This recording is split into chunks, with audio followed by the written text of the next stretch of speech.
Hello sir, welcome to social post. Hello అండి నిహాల్ గారు. Sir, ఇప్పుడు లాంగ్ టర్మ్‌లో మనం ఇన్వెస్ట్ చేయాలనుకుంటే స్మాల్ క్యాప్‌లో మంచిదంటారా? లేకపోతే మిడ్ క్యాప్‌లో మంచిదంటారా? ఏది మంచిది ఇప్పుడు? సో, జనరల్‌గా మీరు కేటగిరీ సైడ్ ఆలోచించినప్పుడు లార్జ్ క్యాప్ అంటే కొంచెం సేఫర్ ఉంటుందని, మిడ్ క్యాప్ అయితే కొంచెం middle term growth and volatility కూడా తక్కువ ఉంటుందని, స్మాల్ క్యాప్ అనేసరికి వోలటాలిటీ ఎక్కువ ఉంటుంది అండ్ రిటర్న్ కూడా ఎక్కువ జనరేట్ చేస్తుందని మనకందరికీ తెలిసిన విషయం. అయితే స్మాల్ క్యాప్ అనగానే ఏమనుకుంటారంటే, ఒకప్పుడు స్మాల్ క్యాప్ అంటే ఒక ఒక 10 ఇయర్స్ బ్యాక్ స్మాల్ క్యాప్ అంటే అసలు లిక్విడిటీ లేని స్టాక్స్ ఏవైతే ఉంటాయో, క్యాష్ ఫ్లోస్ అంత సరిగ్గా లేని స్టాక్స్ ఏవైతే ఉంటాయో వాటన్నిటిని స్మాల్ క్యాప్ కింద పెట్టేవాళ్ళు. స్మాల్ క్యాప్ ఈ రోజుల్లో ఎలా ఉన్నాయి? ఫర్ ఎగ్జాంపుల్ మీరు ఒక 5 ఇయర్స్ బ్యాక్ స్మాల్ క్యాప్‌లో ఉన్న కేటగరైజేషన్ వాళ్ళ యొక్క మార్కెట్ క్యాపిటలైజేషన్‌కి ఈ రోజున్న మార్కెట్ క్యాపిటలైజేషన్ చూసుకుంటే ఆల్మోస్ట్ 3 టైమ్స్ గ్రో అయినాయి కంపెనీస్. మిడ్ క్యాప్‌లో 2.5 టైమ్స్ గ్రో అయినాయి. అండ్ లార్జ్ క్యాప్‌లో 2 టైమ్స్ గ్రో అయినాయి. ఈ స్మాల్ క్యాప్ కంపెనీస్ అనంటే నేమ్‌కి స్మాల్ క్యాప్. కానీ నిజానికి స్మాల్ క్యాప్ కాదు. ఫర్ ఎగ్జాంపుల్ మీకు ఏదైనా ఒక స్టాక్ పేరు చెప్తాను. ఇప్పుడు చూడండి, సెరా కంపెనీ విన్నారు మీరు. అవును. సెరా కంపెనీ అంటే ఎంత బిగ్, ఎంత పాపులరు, వాళ్ళ యొక్క బిజినెస్ ఎంత స్ట్రాంగ్ ఉంది. Still this is under small cap. అంటే స్మాల్ క్యాప్ అయినప్పటికీ చాలా గ్రేటెస్ట్ కంపెనీస్ ఉంటాయి.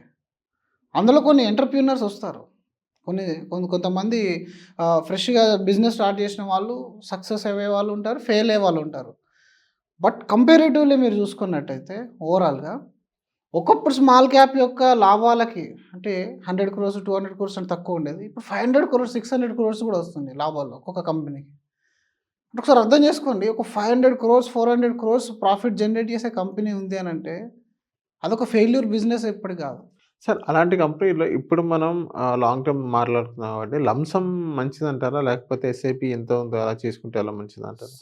లంసమ్ ఎస్ఐపి అనేది ఎప్పుడైనా సరే మనం 5 సంవత్సరాల కిందట ఉన్న రేట్ అయితే ఈరోజు దొరకదు. లంసమ్ ఉంది అని అంటే అసలు నెక్స్ట్ మినిట్ ఆలోచించొద్దు. ఒకవేళ వాల్యుయేషన్స్ ఎక్కువ ఉంటాయి. ఇప్పుడు ఇదే విషయం మీరు 2022లోనో, 23లోనో అడిగి ఉంటే బెటర్ డూ ఎస్టీపీ. ఒకేసారి లంసమ్ డిప్లాయ్ చేయకండి. Because valuations are high. Company earnings high ఉన్నప్పటికీ వాల్యుయేషన్స్ ఆర్ వెరీ హై. అప్పుడు కొంచెం ఎక్స్పెన్సివ్ కనబడుతుంది మార్కెట్. దాని తర్వాత వెంటనే షార్ప్ కరెక్షన్ వస్తుంది. ఎందుకంటే లాస్ట్ 2 ఇయర్స్ నుంచి బాగా పెరిగిపోయింది. కానీ 23, 24 తర్వాత 24 సెప్టెంబర్ ఆల్ టైమ్ హై ఉండే సెన్సెక్స్. 24 నుంచి ఇప్పుడు 18 మంత్స్ అయింది ఆల్మోస్ట్. ఈ టైంలో మీ దగ్గర లంసమ్ ఉంటే అసలు నెక్స్ట్ మినిట్ ఆలోచించకుండా మీరు లంసమ్ డిప్లాయ్ చేయొచ్చు. అండ్ స్మాల్ క్యాప్, మిడ్ క్యాప్లో మళ్ళీ కన్ఫ్యూజన్ ఉంది అనుకుంటే స్మాల్ క్యాప్ అనేది ఓకే, కొంతవరకు రిస్క్తో ఉంటుంది. లాస్ట్ వీడియోలో కూడా మనం మాట్లాడింది ఏంటంటే మీరు 30% కరెక్షన్ కానీ ఓర్చుకోకపోతే మీరు స్మాల్ క్యాప్ సైడ్ వెళ్ళొద్దు. Small cap any time at any stage మీరు ఒక 30% అనేది మీ మార్కెట్లో మీ వాల్యూ డౌన్ అయ్యే ఛాన్స్ అనేది ఉంటుంది. మళ్ళీ రికవర్ అవ్వడానికి టైం పడుతుంది. No problem. ఎంత టైం సార్? జనరల్గా ఇప్పుడు మీరు మెచ్యూరిటీ ఆఫ్ అదే సార్, మార్కెట్ ఇప్పుడు కూడా రిస్క్ అంటే చాలా మంది భయపడతారు. టైం పడుతుంది అంటే ఎంత టైం అని చాలా మంది ఆలోచిస్తారు. ఒకప్పుడు 3 ఇయర్స్ కూడా పెట్టిన సందర్భాలు ఉన్నాయి. ఓకే. 3 ఇయర్స్ పెట్టిన సందర్భాలు ఉంటాయి. బట్ కరెక్షన్ అయిన తర్వాత మీరు ఆ 3 ఇయర్స్ యొక్క బెనిఫిట్ అనేది 4th ఇయర్లో మీకు కనబడుతుంది. అలాగే మిడ్ క్యాప్లో తీసుకుంటే మిడ్ క్యాప్స్ అనేది ఏంటంటే ఇప్పుడు కంపారిటివ్లీ లాస్ట్ 10 ఇయర్స్ గ్రోత్ చూస్తే small and large cap companies కంటే మిడ్ క్యాప్ కంపెనీస్ ఎక్కువ రిటర్న్ జనరేట్ చేసినాయి. మిడ్ క్యాప్ ఇండెక్స్ 150 ఉంది కదా, Nifty 150, which was delivered phenomenal return compared to large cap and small cap. అంటే దీని అర్థం ఏంటంటే ఇప్పుడు ఒక స్మాల్ క్యాప్ నుంచి మిడ్ క్యాప్కి మూవ్ అయిందని అంటే వాళ్ళ బిజినెస్ స్టాండర్డ్ అయింది. ఇంకా రాకెట్ స్పీడ్లో పైకి వెళ్తుంది. బిజినెస్ ఫార్ములా సక్సెస్ అయిపోయింది.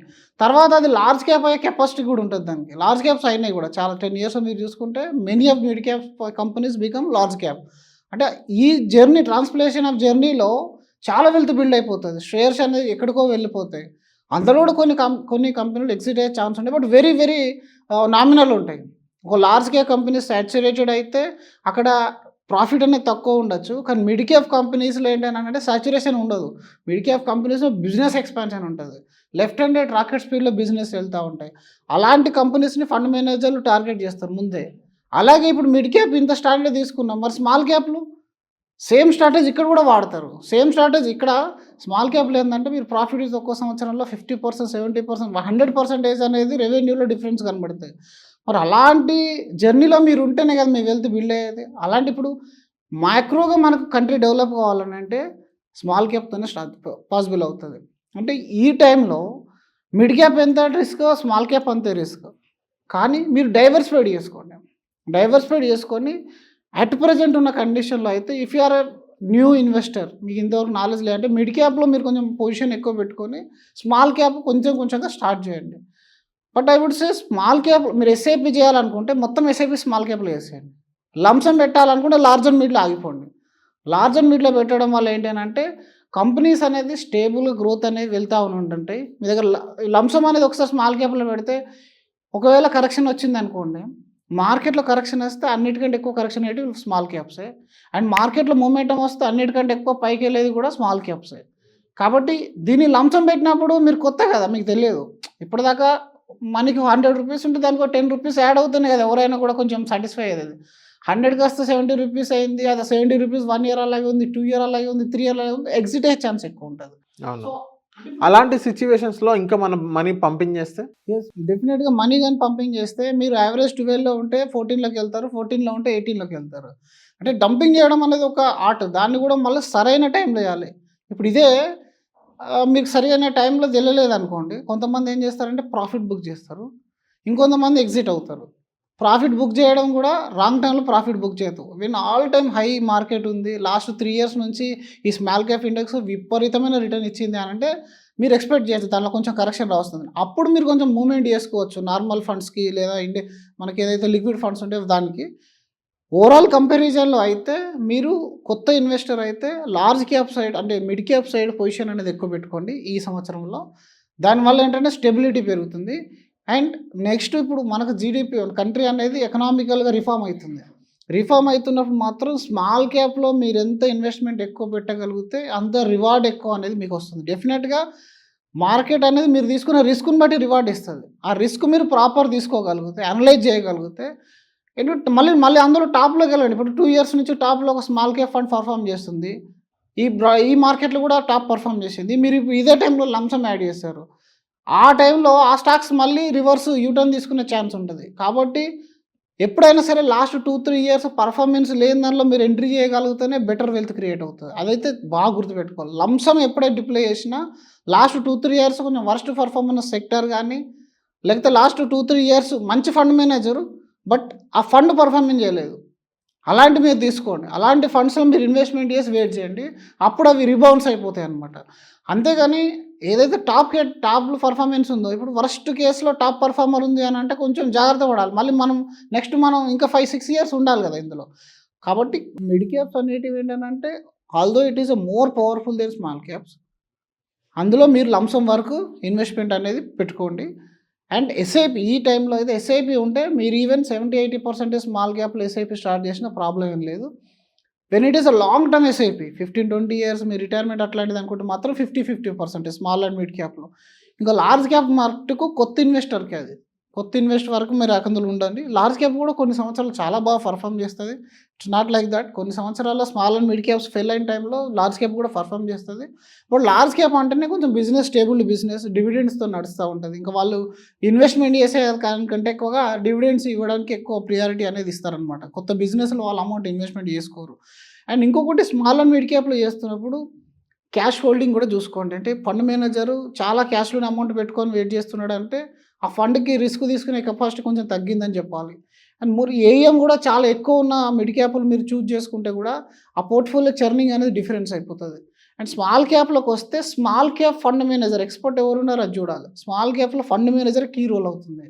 సిస్టమ్ అండ్ ఫండ్ మేనేజర్ కనుక ఆ కెపాసిటీ లేదనుకోండి, ఇంతకుముందు అసలు స్మాల్ క్యాప్నే మేనేజ్ చేయలేడు, మీరు ఇప్పుడు అందులో ప్రయోగం చేశారనుకోండి అది ఫెయిల్ అయ్యే ఛాన్స్ అనేది ఎక్కువ ఉంటుంది. There are multi. ఎందుకంటే ఒక టాప్ కేటగిరీ స్మాల్ క్యాప్కి బాటంలో ఉన్న స్మాల్ క్యాప్కి డిఫరెన్స్ అనేది ఆల్మోస్ట్ 10% ఉంటుంది. ఆ 10% అనేది మనం కొంచెం చూసుకొని చేయగలిగితే అట్లీస్ట్ మనం దాన్ని తగ్గించగలుగుతాం. మీడియం రిటర్న్ వరకు అయినా మనం తీసుకోగలుగుతాం. ప్రెసెంట్ ఇప్పుడు స్మాల్ క్యాప్ సిచ్యువేషన్ ఎలా ఉంది? ఎంతవరకు ఇప్పుడు పాజిటివ్లో వస్తుందా, లేకపోతే అదే bearish situation? Bearish situation 18 months correction అనేది ఆల్రెడీ మనం చూస్తున్నాం. టైం కరెక్షన్ విచ్ ఈస్ అంటే ఇందులో మనకు మ్యూచువల్ ఫండ్లో డంపింగ్ జరుగుతుంది కాబట్టి ఇండియా లెవెల్లో ఎఫ్ఐఎస్ ఇప్పుడు సెల్ చేసినప్పటికీ మనం మార్కెట్కు పెద్దగా డిఫరెన్స్ అనేది రావట్లేదు. బికాస్ వీఆర్ మోర్ కేపబుల్, అంటే మనం ఎక్కువ స్ట్రాంగ్ అయిపోతున్నాం రాను. కానీ ఇందులో కరెక్షన్స్ అనేటివి రావు, ఆగితే రిటర్న్స్ అలాగే ఆగుతాయి కొన్ని రోజులు. దాన్నే మనం మార్కెట్ కరెక్షన్ లాగా తీసుకోవాలి, which is already done. Last 18 months నుంచి ఆల్రెడీ ఆ కరెక్షన్లోనే ఉంది. ఈ టైంలో ఇంకా నెక్స్ట్ బుల్ మార్కెట్ స్టార్ట్ అవుతుంది తప్ప కానీ ఇంకా ఇలాగే జరిపోవడం అనేది అయితే ఏముండదు. మీరు ఇప్పుడు ఒకవేళ ఇంకొకటి ఏంటంటే ఇన్వెస్ట్మెంట్ ఎప్పుడైనా సరే మీరు 10, 15, 20 ఇయర్స్ కోసం లాంగ్ టర్మ్ కోసం ప్లాన్ చేసుకున్నారంటే మీరు ఎలాంటి మార్కెట్లో అయినా సరే అది లంసం పెట్టినా ఎస్ఐపి వేసినా పర్ఫెక్ట్గా పనిచేస్తుంది. స్ట్రాటజీ అనేది తెలియాలి, పర్సంటేజ్ అసెట్ అలొకేషన్ అనేది తెలియాలి. ఫస్ట్ మన ఇండియన్ ఇన్వెస్టర్స్ వాళ్ళ దగ్గర ఉన్న రియల్ ఎస్టేట్ కానీ గోల్డ్లో ఉన్న అమౌంట్ను సరైన తీరులో వీళ్ళు ఇందులో డిప్లాయ్ చేసుకోగలిగితే, ఎందుకంటే ఇప్పుడు మీకు మంచి ఫండ్ సెలెక్ట్ చేసుకున్నారు కానీ మీ ఓవరాల్ నెట్వర్త్లో మీరు ఇన్వెస్ట్మెంట్ చేసింది 10%. రోజు దాని గురించి బాధపడితే అందులో వచ్చే చేంజ్ ఏముంటుంది? You're putting your 90% in 6% asset classes which is illiquid. కొన్ని లిక్విడ్ అసెట్స్ ఉన్నా కూడా 6 to 8% కన్నా రిటర్న్ ఇవ్వట్లేదు. అంటే ఇక్కడ కరెక్షన్ వచ్చినా ఇందులో ఇది 15%, 14% రిటర్న్ జనరేట్ చేసింది. అట్లీస్ట్ మీరు 12 జనరేట్ చేసినా విచ్ ఈస్ మోర్ దెన్ మీరు ఎఫ్డీతో పోల్చుకున్న సీనియర్ సిటిజన్ పాలసీస్తో పోల్చుకున్న 4 to 5% ఆల్ఫా జనరేట్ చేస్తారు. కానీ ఇక్కడ అసెట్ అలొకేషన్లో మీకు 10%, 5% ఉంటే అది మళ్ళీ టైం పాస్ అయిపోతుంది ఫ్యూచర్లో. కాబట్టి బెటర్ అసెట్ అలొకేషన్ అనేది మంచి రిటర్న్ అనేది ఇస్తుంది. ఎంత కరెక్షన్స్ వచ్చినప్పటికీ ఇందులో కెపాసిటీ ఉంది. మనీ వెల్త్ క్రియేట్ అయ్యే కెపాసిటీ ఎక్కడ ఉంటుందో అక్కడ అసెట్ అలొకేట్ చేయడం నేర్చుకోండి ఫస్ట్. ఇంకో వన్ సైడ్ వెళ్ళిపోయి నామినల్ అమౌంట్ ఇందులో పెట్టేసి దాన్ని బాధపడడం వల్ల పెద్దగా అనేది యూజ్ అనేది ఉండదు. మీరు స్మాల్ క్యాప్లో అయినా మిడ్ క్యాప్లో అయినా 1-2% డిఫరెన్స్ అటు ఇటు ఉంటుంది. హయ్యర్ సైడ్ ఒక 4% ఉండొచ్చు. బట్ ఎస్ ఇక్కడ మీరు స్టెబిలిటీని ఎంజాయ్ చేస్తారు. మిడ్ క్యాప్లో, స్మాల్ క్యాప్లో వొలటాలిటీతో పాటుగా ట్రావెల్ చేస్తారు. వొలటైల్తో పాటు ట్రావెల్ చేస్తారు, రివార్డ్ వస్తుంది. మార్కెట్ ఎప్పుడైనా సరే పేషెన్స్కి రివార్డ్ ఇస్తుంది. ఆ పేషెన్స్ ఉండాలి, ప్రాపర్ అలొకేషన్ అనేది ఉండాలి. ఇవి రెండు ఉంటే రెండిట్లలో 50-50 చేసినా కూడా ప్రజెంట్ ఉన్న కండిషన్లో ఎలాంటి భయం అయితే ఏం లేదు. And when we're talking about mutual funds we're buying sectors, all sectors. అదొక విషయం గుర్తుపెట్టుకోవాలి మనం. ఆల్ సెక్టార్లు మనం పడిపోవాలని అంటే కంట్రీ పడిపోవాలి. సో ఆ కాన్ఫిడెన్స్ జనరల్ పబ్లిక్లో వస్తే బాగుంటుంది. Okay. So thank you sir మా సోషల్ పోస్ట్ వచ్చినందుకు. థ్యాంక్ యూ అండి.